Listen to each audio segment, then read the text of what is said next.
imposed displacement. We didn't know any forces going into this, so the whole right-hand side to start was either, well, I guess, except for the node 2, right? We know there's no forces applied at nodes 2 and 3. What we did not know is the force that is associated with the imposed displacement, right? So solution to that using our method would be to move the row or the column that is associated with our known displacement over to the right-hand side. I know you suggested using a row or bringing one of these rows into play, and technically, right, I can understand where that came from because you would have 4 unknowns and 4 equations with that approach. But the way we're setting this up,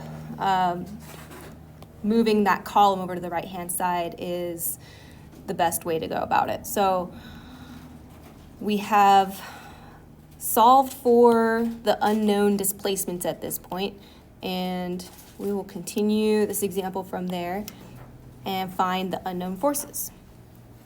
So the second partition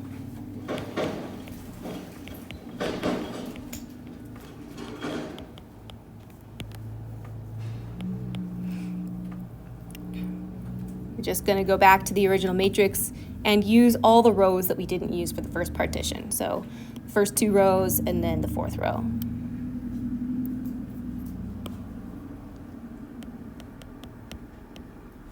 So we have EI over L cubed, and then in the first column, that'll be -12, -6, and -12. Second column, 6, 2, -6. Third column, 0, 0, 12. And fourth column, 0, 0, -6. This gets multiplied by all the displacements that we know. So V2, we solve for 0.3125. Theta 2L, we found to be 0.5625. V3 was the given 1. And then theta 3L, we found to be 0.75. So the product should give us our F1, M1 over L, and F3.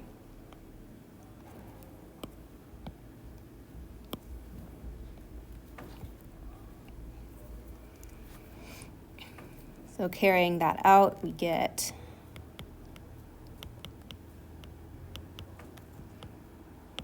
results of EI over L cubed times -0.375 for F1, -0.75 for M1 over L, and +0.375 for F3.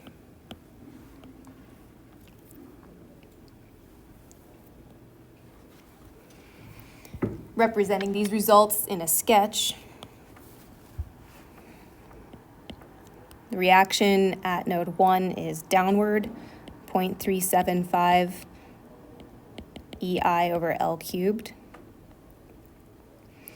The moment reaction, we got a negative result in the finite element analysis, and so that translates to a clockwise moment no matter where you are on the structure. So 0.75 EI over L squared would be the moment. We factor that extra L back out.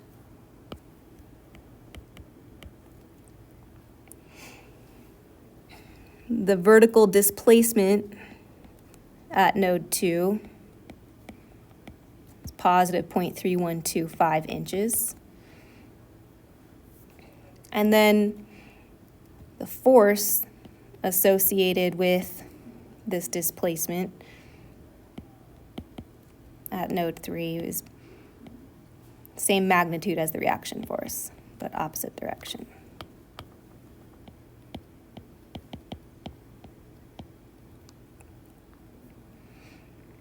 And then the last item is the slope, let's see, the slope at node 3, or I guess we didn't really mark down the slope at node 2 either, but we can observe, all right, that the slopes at nodes 3 and 2 are both positive, all right, so that makes sense given the displaced shape. And then at node 3, the slope is greater in magnitude than it is at node 2. So I'll just sketch. The measurement of those slopes would be, right, at node 3, it would be whatever is tangent to the point at that location.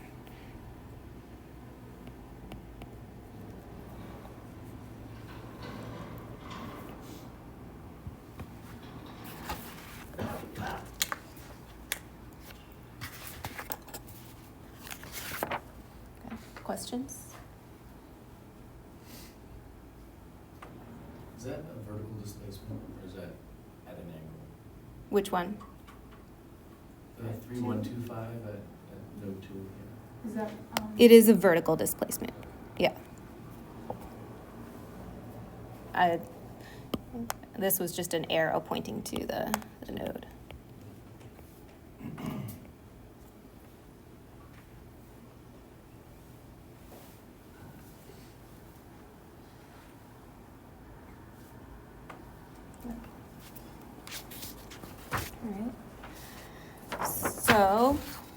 So that wraps up the last lecture, which was multiple elements. Now we'll move on to distributed loads. So going back to our virtual work setup, right? Note it over here.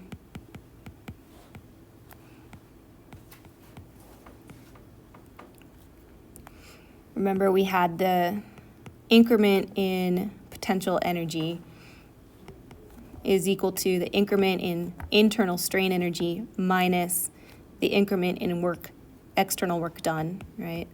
And for equilibrium to be satisfied, that should equal 0.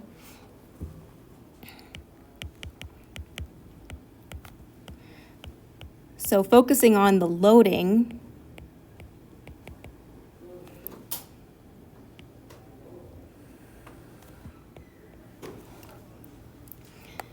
all right, the applied external loads, that's what generates the external work on the system, right? The capital W. So the increment in work would be, in general terms, right, the force at node 1 times the displacement at node 1. So far, right, this is recapping what we talked about before. So we'll have the discrete forces and moments at nodes multiplied by the displacements that they induce, only in terms of the virtual displacements.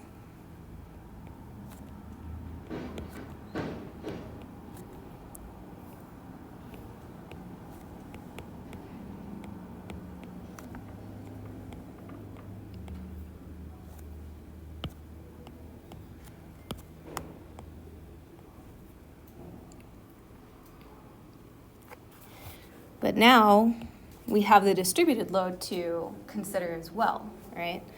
So far, this part was previously defined.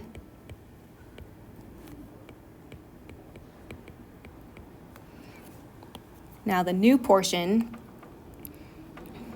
will integrate over the length of the distributed load, Q of x times v of the increment, right, the virtual displacement v of x.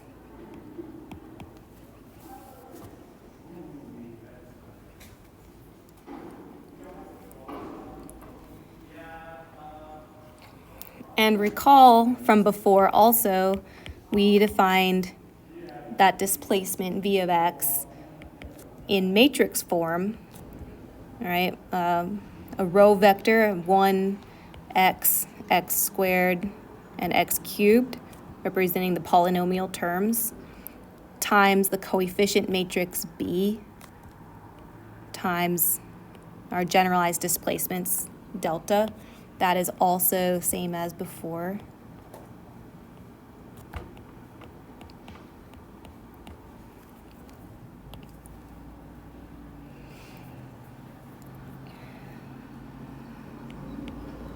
So for the uniform load,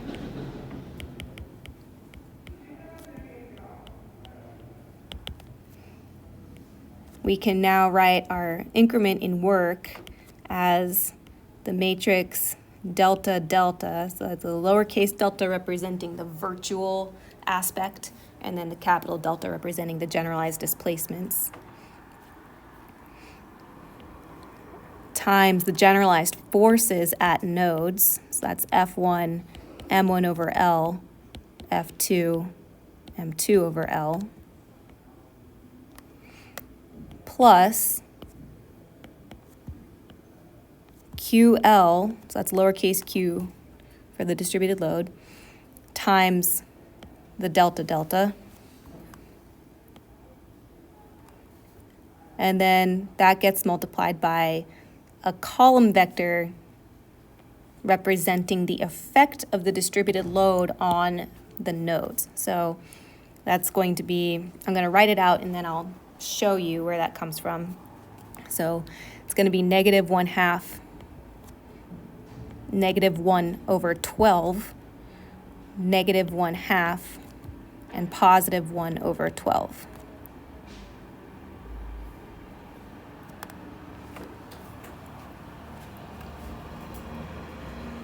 So then applying the condition of equilibrium to this equation, we get the expression written below, right, where we have now the regular beam stiffness equation for a single element. And then on the right-hand side, we have this modification for accounting for that distributed load. So if you consider a simply supported beam with a distributed load on it, right? Shear moment diagrams shown below would look like this, where you have a magnitude of QL over 2 at each end for shear, right? So if we consider our finite element approach, right, what we're doing in the finite element system is only thinking about what's happening at the nodes. Once we get those nodal results, we can then use them to manipulate the rest of our analysis and inform what's happening in between nodes. So if we take our initial problem that has a load occurring between nodes and figure out a way to represent how that load acting between nodes would actually impact the nodes themselves, then we will just use that to represent the distributed load in our finite element analysis to get the results that we need. So the equivalent nodal forces that would generate the same effect at nodes only, all right, we want to make sure that we would end up with the same deflected shape, essentially. So the deflected shape, right, due to a distributed load would look something like this. We want that same deflected shape, right, both magnitude and direction, on our nodal representation. So we would apply a force, right, of QL over 2 downward to represent what's going on here and here. We still have the same reactions, right? That's not going to change. And then to get the rotation that we want, we would apply a moment at each end, opposite directions but equal in magnitude. That moment would be QL squared over 12.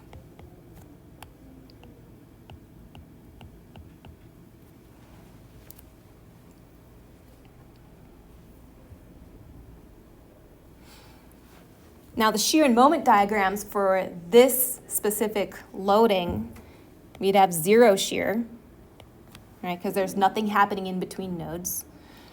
And our moment diagram would be constant QL over 12. Or excuse me, QL squared over 12. Yeah.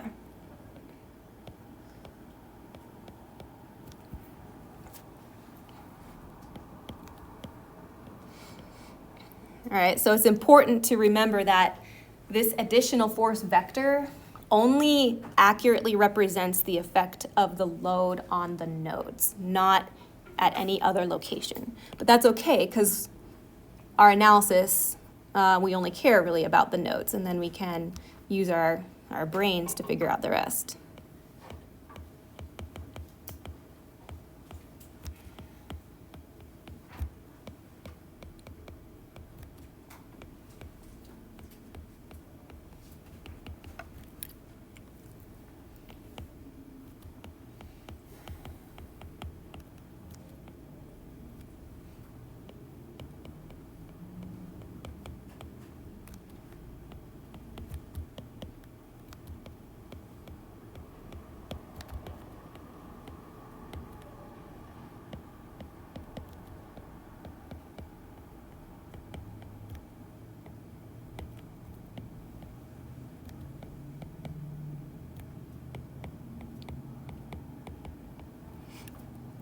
And then the other important note here is that the deflected shape is the same.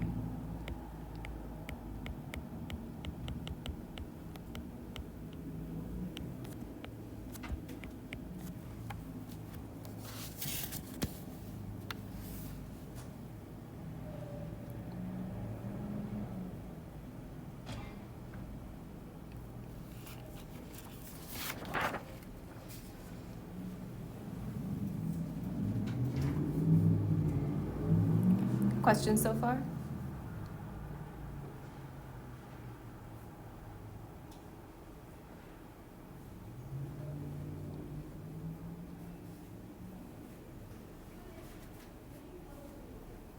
So we're doing this because in finite element analysis, we only care about the node, what the nodes are doing. Right, exactly. I mean, you know, one alternative would be to make nodes at very short distances all along the length, right? And then you could just say, okay, well, you have a point load at every single node representing that distribution. Is that why, like, when you have more nodes in like the VA model, it's considered more accurate? Yep, this is part of it, yeah. Yeah, it's not the only reason, but yeah, that's definitely part of it, yeah. Absolutely. So yeah, because the finite element method, yeah, our inputs are all focused on the nodes, and so our outputs are just gonna be all focused on the nodes. Right. So if we, represent our true condition just in terms of how it's impacting the nodes, those discrete points, then we can proceed with that analysis, right? This might kind of be jumping ahead then, but like, so how do those softwares then, they'll give you stresses inside like an element? Sure. What are they doing? So it's similar to what we have been looking at with where you have the, once you get the nodal results, then you can plug them into that equation to calculate what's going on along the length of the beam. Yeah. So, and you know, each program is written a little bit differently, so Right. There's more than one way they could go about doing that, but yeah, that's one possible way to do So it. that's taking deflections and solving for forces, basically, that are on it. Yes. Yes and no. Let me think about that for a second. So, basically once you have the values at nodes, right, forces or deflections, you can do this yourself, right? Draw the shear moment diagrams, and you're essentially just interpolating between the points, right? So, but also factoring in the knowledge of, hey, this is actually coming from a distributed load, right? Right. So the computer program is built to do similar things, yeah.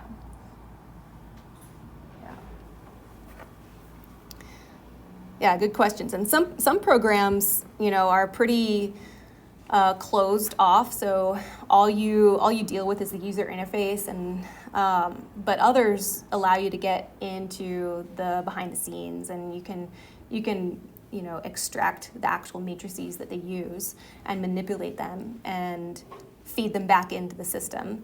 I've done that before on projects, and sometimes it's just because you do it because the user interface doesn't have the capacity to make the changes that you want to make or something like that. So it's a great benefit to understand how these are set up and how they work. Now the actual program, I will say these programs, do they go through the exact same process and steps that we do in this class? For example, partition, inverse, Probably not.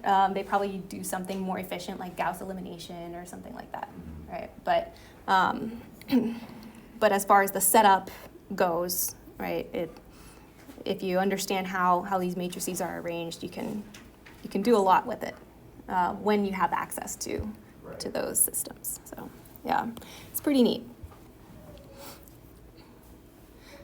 All right, so continuing on with the, let's see. Yep, with this example, we've got simply supported beam, and this was just a single element, right? Yep, so just a single element.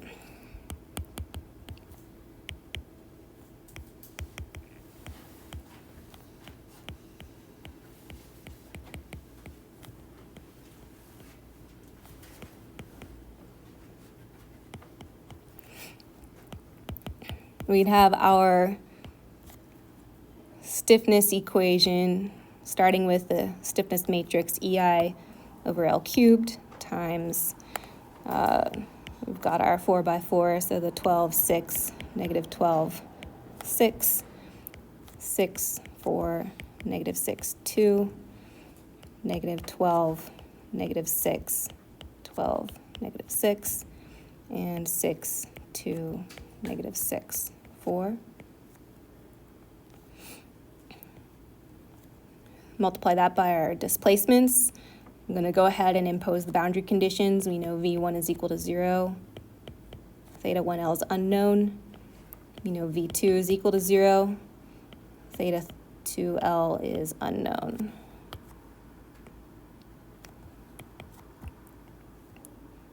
And that's equal to the generalized forces at nodes,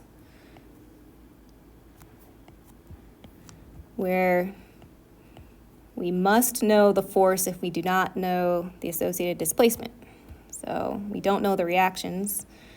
We do know M1 over L. There's no moment applied, so it's equal to 0. Now this is another trick to this method. I'll elaborate in a moment. We don't know F2, but M2 over L is equal to 0 because there's no applied moment at node 2. We are going to account for the equivalent nodal forces that come from the distributed load in a separate vector on the right-hand side. So just going to make sure I have a little more room.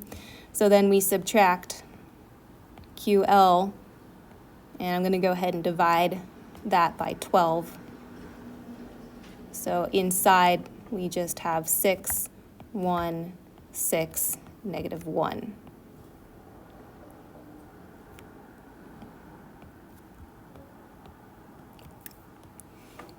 All right, so that's just modifying this a little bit, bringing the negative 12 out front.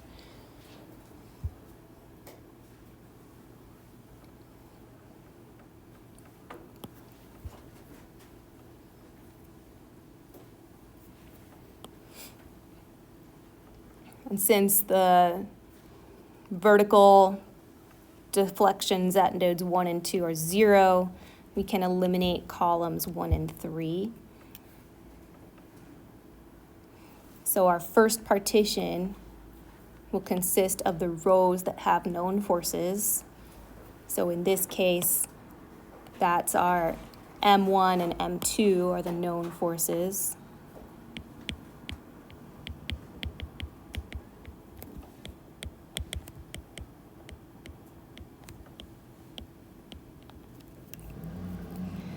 So we have EI over L cubed times a 2 by 2. So that's just 4, 2, 2, 4.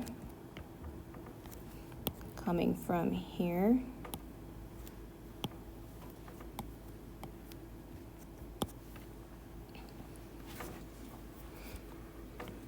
That gets multiplied by theta 1L and theta 2L.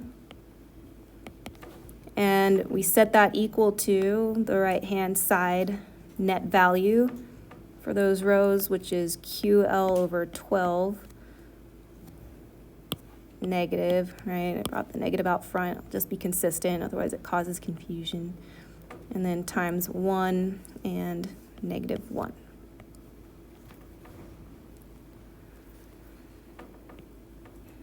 So we solve for theta 1L and theta 2L from this equation.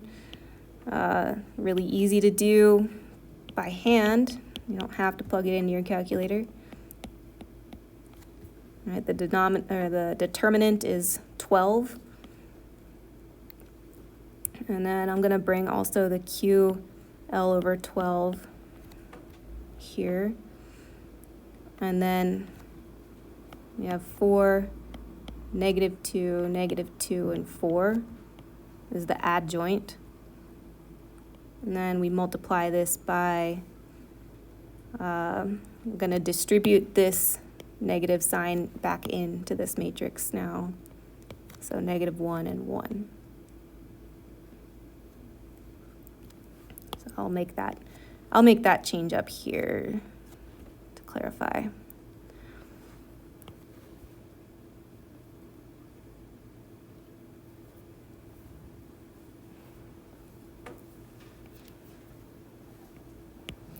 So then we get theta 1. I'm just going to write the results here. Theta 1L and theta 2L come out to be QL to the 4th over 24 EI times negative 1 and 1.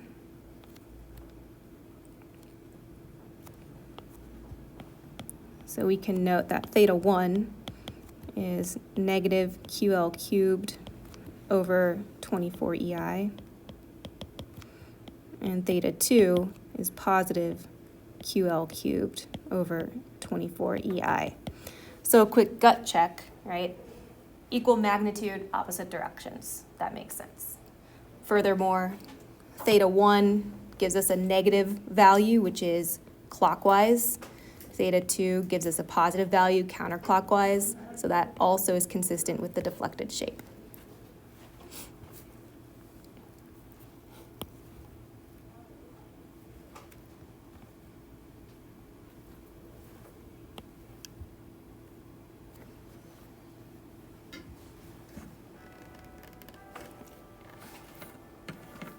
I know these problems are a little tedious.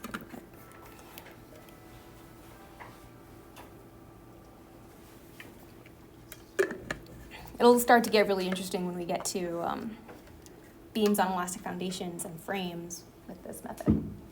Still tedious, but a little more interesting.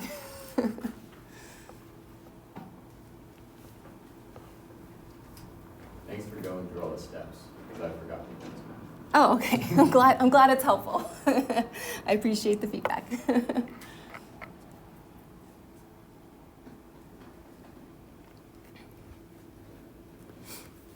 All right, so second partition then.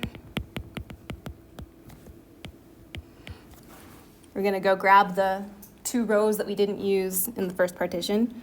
So that's gonna be rows 1 and 3.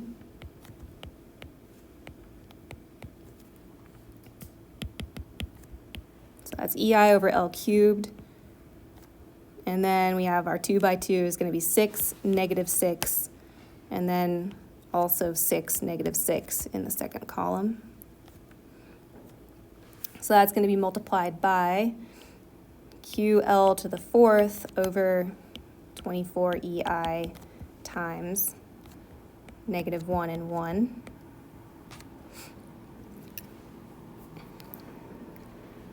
And so here we got EI and L cubed will cancel, leaving us with, oh, this is equal to, I forgot the right-hand side, F1 and F2, all right, which comes out to be, oh wait, nope, we still have more on the right-hand side, don't we? All right, F1 and F2 minus QL over 12 times 6 and 6.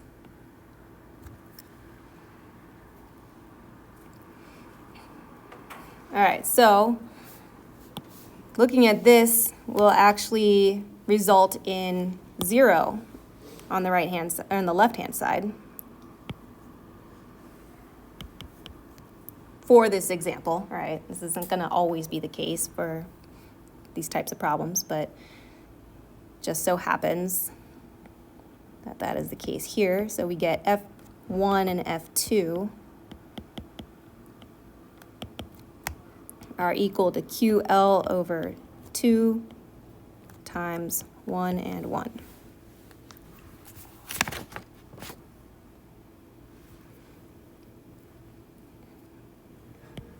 All right, so quick gut check, simply supported beam.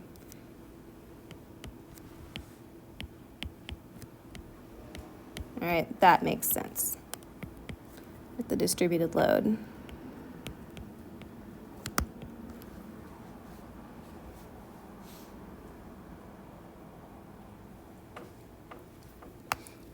Now I'm going to go ahead and sketch the node results on here as well. It's a good practice to get in the habit of that. All right, so we have our deflected shape that also checks out with our theta results.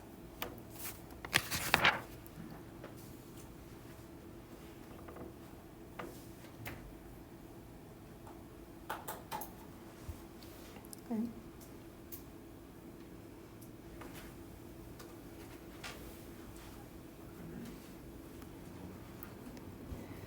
So now, going back to that beam deflection equation, right? Previously, we were just plugging in our node results or whatever values we know at the nodes for displacements.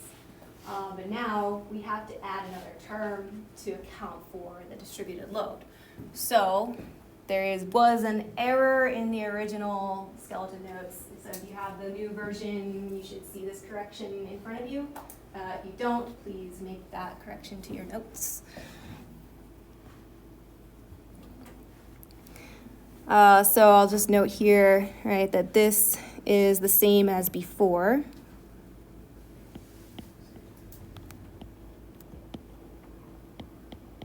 All right, that's from lecture 10. And then here we have an added term.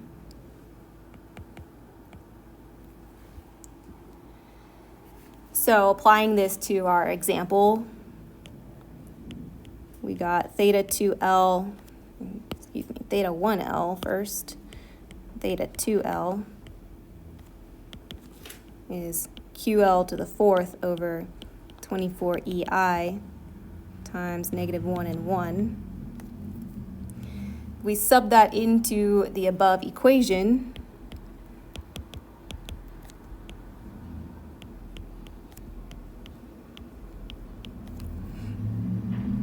All right, for our example, we would not use these two terms because V1 and V2 are 0.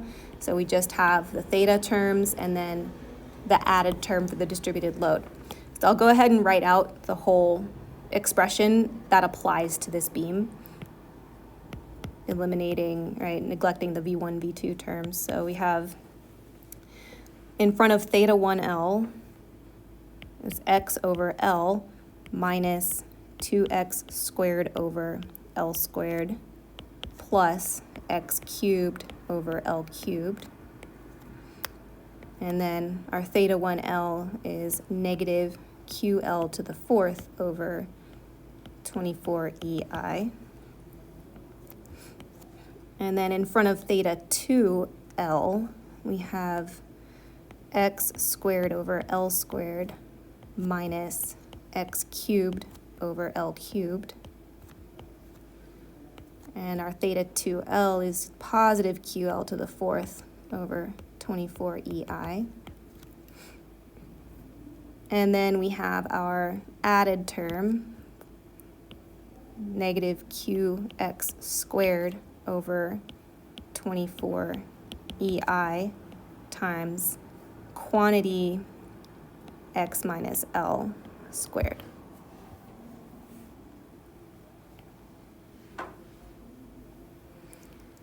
So expanding that and simplifying it, I will spare you the algebraic details unless you really want to see them. Anyone really want to see the algebraic details? Okay, good, because I didn't really want to write them. All right, so that will give us QX over 24 EI, and then in parentheses, L cubed minus 2X squared L plus X cubed. All right, that's a simplified version. Everybody simplifies a little bit differently, but I would like to, in your homework, if you're asked to do this, see something other than this, all right? So don't just leave it at this. Try, make a little bit of effort to simplify, collect like terms, things like that, all right? Get something a little bit easier to digest with your eyes. All right, so then, if we want to get the expression for moment, now we have our v of x.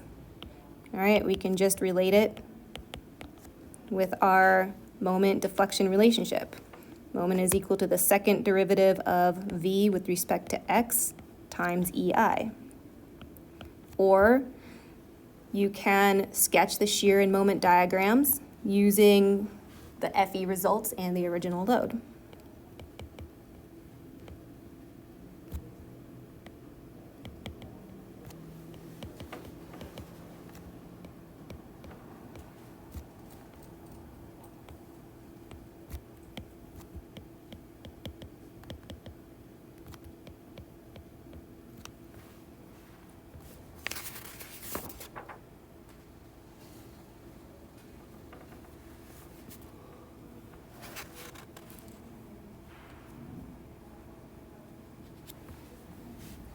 Questions?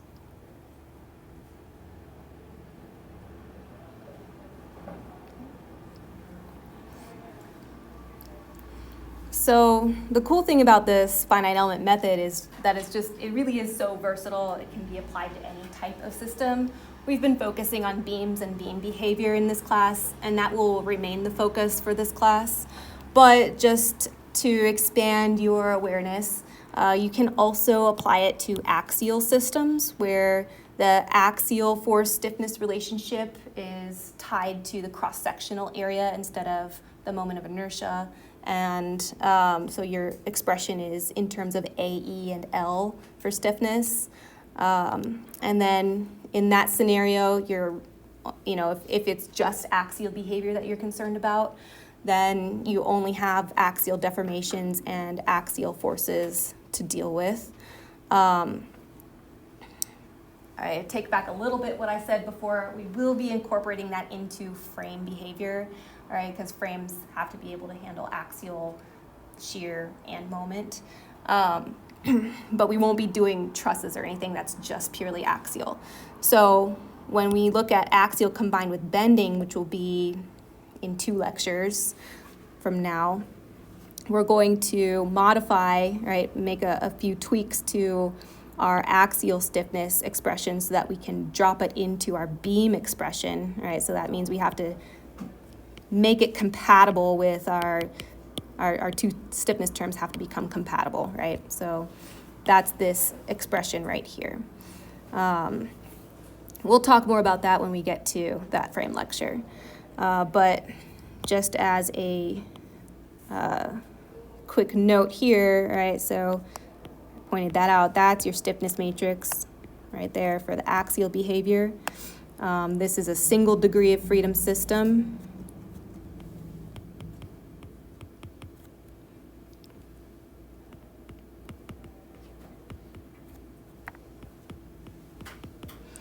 because each node can only move in one manner, that's along the axis. For beams, what we've been looking at, it's 2 degrees of freedom because each node can have transverse displacement and rotation, so that's 2 ways that a node can move. When we look at frame behavior, we're going to be dealing with 3 degrees of freedom, right? Because we'll have axial, transverse, and rotation at each node. We can also apply this approach to torsional systems, or similar to how we're going to be combining axial behavior with bending, we could also add torsion into the mix, right, if we needed to. So that would expand this matrix a bit and add another degree of freedom. But if you're just considering torsion by itself, whoops, where did it go? If you're just considering torsion by itself, it would be a single degree of freedom. And that would be, of course, the twisting about the longitudinal axis.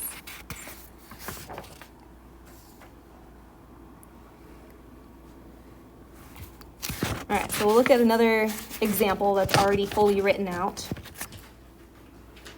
and just kind of talk through it. This is a multiple element beam with a distributed load on the entire length. So both elements have that distributed load. And the supports, so the configuration is a fixed support at the left end. I'm going to highlight it over here. And a roller support at node 2.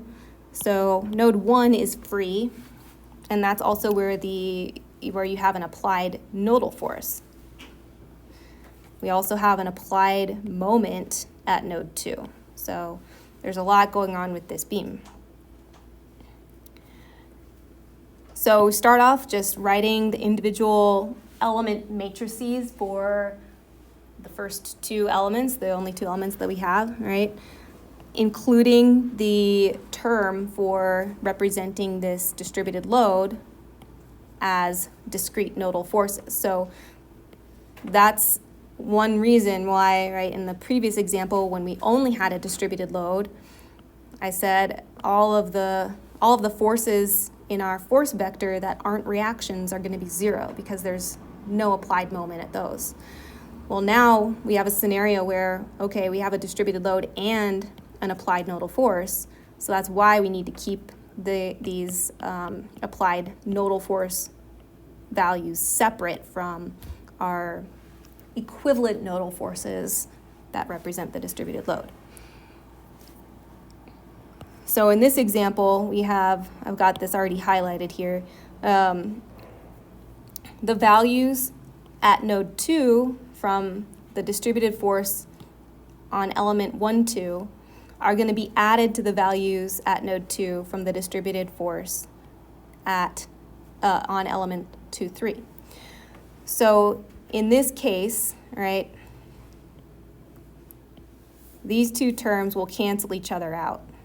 Right, so that is basically saying, right, so the 2 terms associated with the vertical force are going to add together, right? So that makes sense because you're going to have a force here and a force here, so it's going to combine into a larger force. But from element 1, 2, we're going to have a counterclockwise moment applied at node 2. And from element 2, 3, we're going to have a clockwise moment applied at node 2. So they're going to cancel each other out to effectively mean no rotation, no net rotation at node 2 due to the full distributed load, right? Now, if one of these elements did not have a distributed load, say only the first element had a distributed load and there was nothing here, then this matrix would just be a bunch of zeros, right? And so we would not have that cancellation effect at node 2. So in this example, then, we have, right, these values get summed together at node 2. We can eliminate the columns that are going to be multiplied by 0 displacements. So that is our V2, V3, and theta 3L are all zeros. the rows that have known forces are going to define the first partition. So it's those 3 rows noted there. Here's your first partition.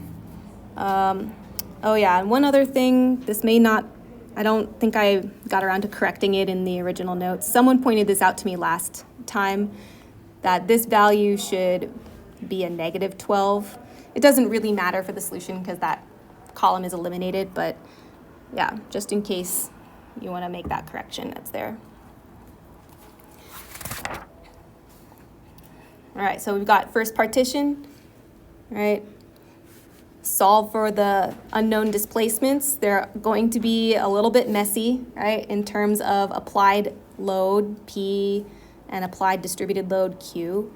So I guess the one nice thing about this problem is that the moment at node 2 was given in terms of P, all right? So at least we don't have a third symbol to work into our solution. So this gets plugged in then to the second partition, so we can solve for the unknown forces. And then translating the results into a free body diagram. All right, this solution is sort of breaking it up a little bit. So this is showing the sketch of just the discrete nodal forces and reactions. Let me think about, not reactions, right? F2, F3, F2, F, oh yeah, it is. Okay, for a second I thought, wait, there should be a reaction here, but I forgot that that was found to be 0. So it just so happens that the vertical reaction at node 3 is 0 in this example. So this summarizes all of the discrete nodal forces and reactions, and this summarizes all of the distributed load related values.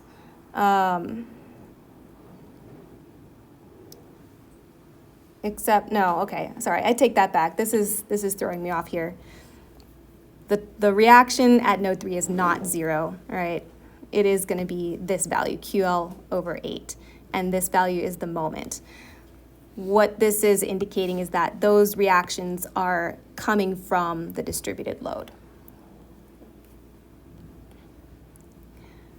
All right, so then checking equilibrium, right? Sum of forces in X and then sum of moments about a point. Both must be checked to verify that equilibrium is satisfied. And then one final point here, this total force at node 2 is equal to the summation of these 2 vectors, all right? So we have the reaction from the applied load and then the reaction from the distributed load effect.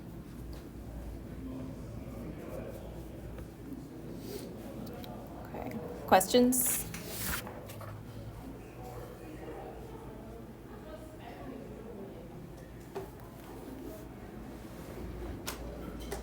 Okay. All right, well, thank you all for your attention and see you Wednesday. Good luck studying. I don't know that I will have homework 3 graded before Wednesday, but I did post the solutions for you, so you can review those. I will try to have the homeworks graded before the exam, though. And the exam is on which lectures? And which 1 through 8, so lectures 1 through 8 through Beam on Elastic Foundation, the analytical solution with distributed load, homeworks 1 through 3. Okay, Yeah. okay. And there will be like 2 work problems. Yep, 2 working problems. Will Yeah. they be similar to like the homework ones? The idea is the homework should prepare you well for the exam. So if you understand the homework, you should be in good shape for the exam.